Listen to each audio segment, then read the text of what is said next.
guys, as you may have guessed by the video title, the thumbnail, and all that jazz, today we're talking about the Rebellion lineup of rods. Specifically today, the one that I own, the one that I'm going to give my thoughts on, is the 7.3 Heavy Fast. And I picked this baby up a couple months ago. I've been using it the majority of bass season. But the reason that I wanted to review this rod specifically is because I feel like the Rebellion line of rods, I mean, I could be wrong, but to me, they've kind of flown under the radar, and they are fantastic, in my opinion. To me, it seems like what Daiwa was trying to do with the Rebellion lineup is kind of compete directly with Zodius, and in my opinion, it does that very well. I mean, if you look at the rod, if you look at both the Zodius and the Rebellion, they're both outstanding looking rods. That's nice. They're extremely light, extremely crisp. A lot of the technologies and the selling points are the same. I mean, Zodius has high power X. Daiwa's basically done the same thing with braiding X technology, and you can feel that in this rod for sure. It's very crisp. It doesn't have a lot of side-to-side play. What I've been using it for mostly is as a frog rod. I actually use this more for frogging than my technique-specific Ish Monroe frog rod, which is also a fantastic rod, but the reason I like this more for frogging is because of the balance. It's very light on the upper half of the rod, like near the tip. It is not tip heavy at all. If you're one of those people that tip heavy rods, I mean, I don't think any of us like them, but some guys are just super triggered by a tip heavy rod, and I understand. That's when you pay that kind of money, you want a very balanced rod, and that's what this 7.3 Heavy Rebellion is. I can't speak to all the Rebellions, just this one. I have handled the 610 medium heavy in the store, and I was impressed with that for what it is, and that's one to look at as well. It's more of a regular, it's not a fast. I could see that one being used as more of like a ripping rod for chatterbaits or lipless or something like that. But if you're looking for a heavy that can handle, you know, your larger frogs, your standard size frogs, light flipping and pitching, like this thing's rated up to an ounce and a half, and that's about bang on. You could throw, it says 3/8 to 1.5 ounce. I would trust that. If you're looking to punch with this thing, I'd say the maximum weight you want to throw on there, probably 3/4 to 1 ounce.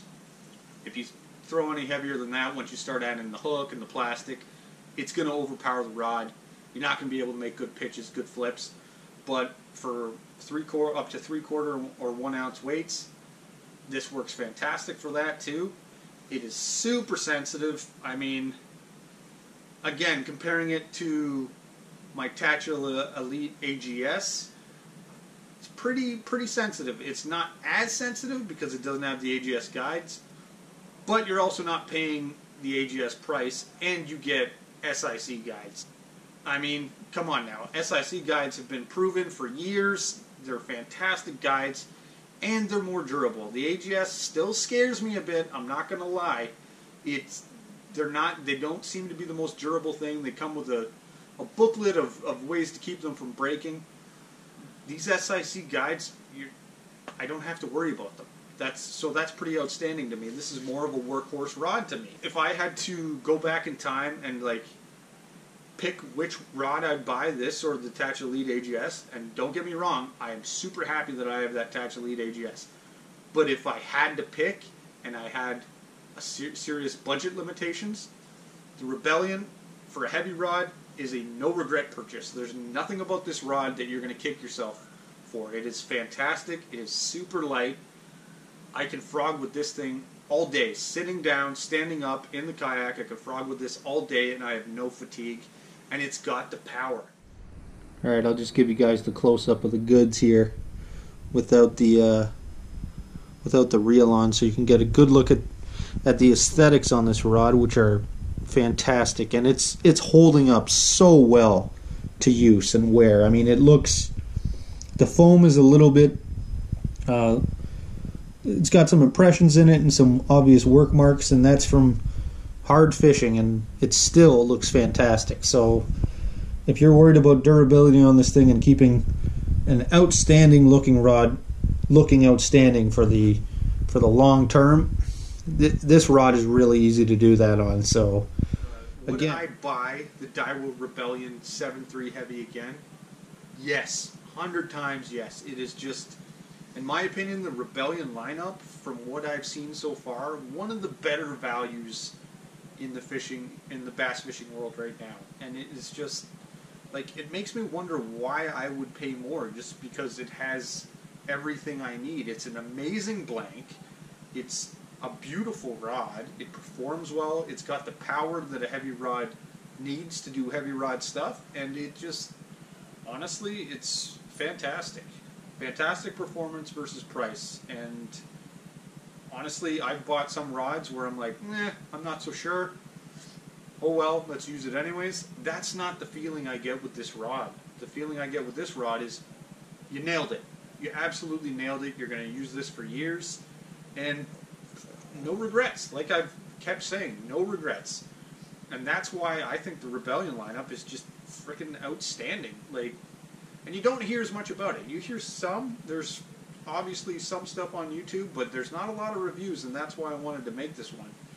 Everybody's getting excited about, St. Croix Victory, which seems like an outstanding lineup. Zodius always has hype. They've revealed a bunch more models for Zodius, and Rebellion seems to be flying under the radar. And I'm not just saying that because I love Daiwa, and I do, but honestly, this is just such a good value, and if you were to ask me, should I buy this, I would say yes. It is an outstanding rod for the $200 price point, and like I said, I don't see why I would need to go up. Right now I have it paired with the Tachelaz V, and I mean, they're just a match made in heaven. So this combo right here, anytime I'm going largemouth fishing, this is in the boat. Alright guys, I hope I gave you something useful. I hope you guys liked the video. Please like, comment, and subscribe if you did. I got a lot of new gear this year. I've got a lot of gear that I want to still review. I wanted to start with this season just because, again, I've been blown away with this. So I will see you guys next time, and thanks for watching. Take care.